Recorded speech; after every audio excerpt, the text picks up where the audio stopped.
Noodles ভালোবাসা। পুঁথিগত শিক্ষা লাভ করলে হবে না, সমাজের জন্য কাজ করতে হবে। আমি আমার জন্য সমাজের প্রতি সকলের দায়িত্ব রয়েছে। যারা ভালো পালন করেছে তারা হবে।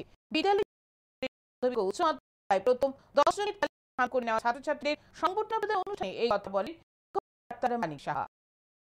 বুধবার বিদ্যালয় ও উচ্চ মাধ্যমিক পরীক্ষার প্রথম 10 স্থান পেয়ে নেওয়া পরীক্ষার্থীদের সংবর্ধনা প্রদান করা হয়। রাজধানীর হাওড়া মেল প্রাঙ্গণে এক অনুষ্ঠানের মধ্য দিয়ে এই সংবর্ধনা প্রদান করা হয়। অনুষ্ঠানের উদ্বোধন করেন মুখ্যমন্ত্রী ডাক্তার রাতে গিয়ে বলেন 2024-25 শিক্ষাবর্ষে 153 কোটি টাকা ব্যয় করে 40টি বিদ্যালয়ের নতুন করা হচ্ছে।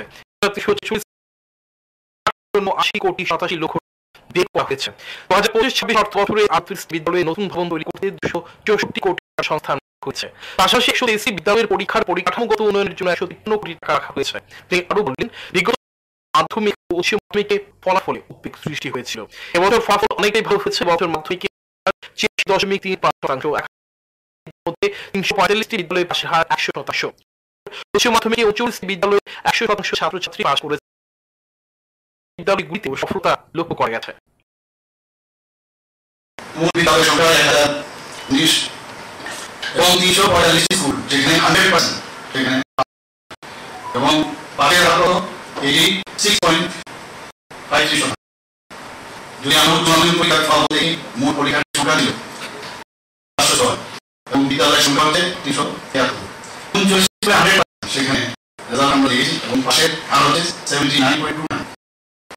বিদ্যালয় স্কুলে যে পার্সেন্টেজ সেখানে গত বছরের তুলনায় 26% আমরা বেশি পেয়েছি। মুখ্যমন্ত্রী এদিন আরো বলেন, ছেলেমেয়েদের জীবনে মানে ভালো ভালো ছিল আসক্ত হয়ে বিষয় নিয়ে পরীক্ষা মানুষের চাপে পড়ে, তাই ছাত্রছাত্রীদের চাপ মুক্ত রাখতে প্রধানমন্ত্রী পরীক্ষার পূর্বে পরীক্ষা পে চর্চা করে থাকেন।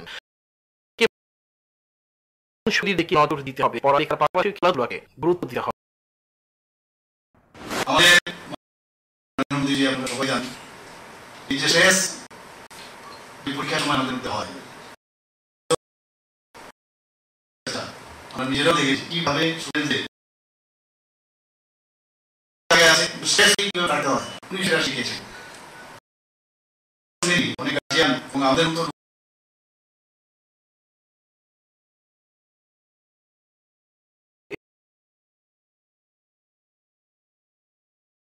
জন্য আমার জন্য এই চিন্তাধারা নিয়ে হবে না। সমাজের প্রতি সকলের দায়িত্ব রয়েছে। যারা ভালো আমাদের কারণে জীবনে সবকিছু বর্তমানে শিক্ষিত যুবক যুবতীদের রাজনীতি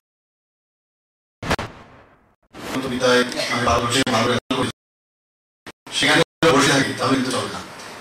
মানুষ অনেক আশা করে সমাজের জন্য কিছু কাজ করে। আমি ভালো করেছি সেই চিন্তাধারায়